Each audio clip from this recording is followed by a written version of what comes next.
माता पिता के हत्यारे बेटे को अदालत ने सुनाई फांसी की सजा। जी हां, आपको बता दें मंगलवार को बरेली की अदालत ने बुजुर्ग माता पिता के हत्यारे बेटे को फांसी की सजा सुनाते हुए 10,000 रुपये का अर्थदंड भी लगाया।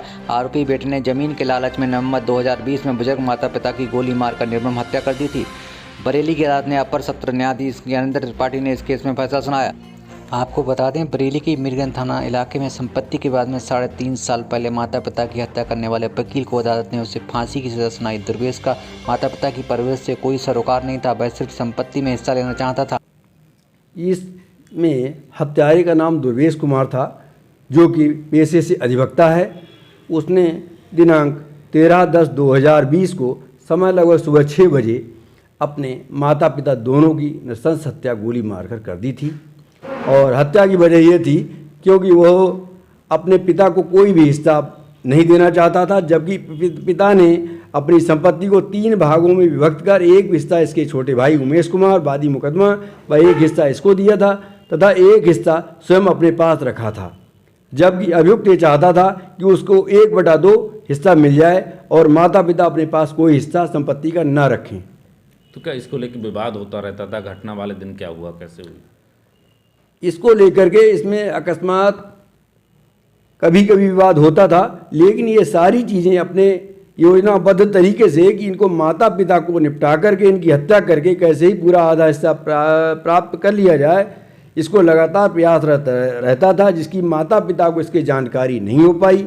इसी कारण इसने दिनांक 13/10/2020 को समय सुबह 6:15 बजे जाकर के उनकी गोली मार के हत्या कर दी।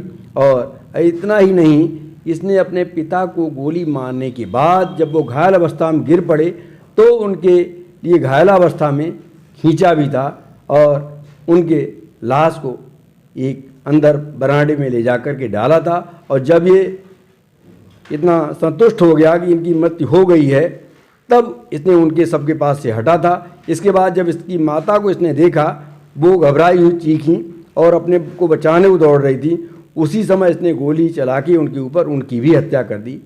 इस घटना में मृतक लालता प्रसाद थे व मृतका मोहन देवी अभियुक्त की माता थी।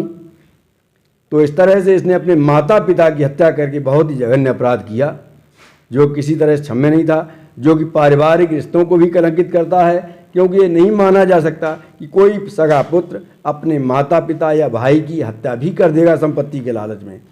इस तरह से इसको कैपिटल पनिशमेंट दिया जाना उचित था। इसीलिए मेरे द्वारा स्वयं न्यायालय में जाकर के आज इसकी मांग की गई और अभियुक्त को उसके किए गए कृत्य की सज़ा दिलाने में सफलता प्राप्त हुई।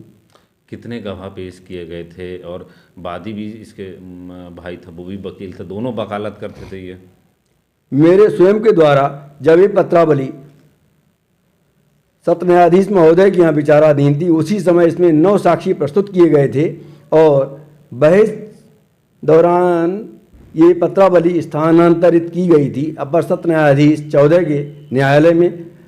इसके बाद वहाँ पर बहस हुई और इसके बाद दोषी को आज मृत्युदंड की सज़ा सुनाई गई है।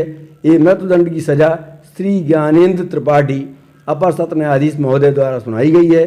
और अपर सत्र न्यायाधीश महोदय के न्यायालय में मेरे निर्देशन में इस केस की पैरवी श्री सुनील कुमार पांडे सहायक जिला शासी अधिवक्ता फौजदारी कर रहे थे और मैं स्वयं भी इसमें उपस्थित होकर के प्रत्येक तिथि पर पैरवी कर रहा था। दोष सिद्ध पर बहस सुनते समय भी आज मैं पुनः माननीय न्यायालय में उपस्थित रहा और अपने तर्कों को रखा। माननीय न्यायालय ने हमारे तर्कों से संतुष्ट होकर ही इसको मृत्युदंड की सज़ा सुनाई है। आज जनपद बरेली में ऑपरेशन कन्विक्शन के तहत माननीय न्यायालय में 2 महत्वपूर्ण केसेस में सज़ा दिलाने में प्रोसिक्यूशन की टीम और पुलिस की पैरोकार की टीम को सफलता हासिल हुई है। इसमें एक मुकदमा जो 2020 का मर्डर का मुकदमा था और बहुत ही सेंसेशनल केस था, उस केस में गवाही समय से कराकर प्रोसिक्यूटिंग अधिकारी द्वारा उसको कोर्ट में सही तरीके से आर्ग्यू करने के उपरांत आज कोर्ट के द्वारा उसमें अभियुक्त को मर्डर के केस में मुकदमा अपराध संख्या 384/20 302 आईपीसी में मृत्युदंड की सज़ा और 10,000 के अर्थदंड से दंडित किया गया है। इसमें इस सज़ा दिलाने में जो पुलिस विभाग की तरफ से और प्रोसिक्यूशन की तरफ से कुछ अधिकारियों द्वारा महत्वपूर्ण भूमिका अदा की है, जिसमें डीजीसी एसके पाठक और एडीजे कोर्ट 14 सुनील कुमार पांडे, इनके द्वारा इसकी पैरवी की गई और पुलिस की तरफ से पैरोकार रणवीर सिंह और कोर्ट मोरर नियति ठाकुर, इनके द्वारा भी समय समय पर इसकी पैरवी की गई।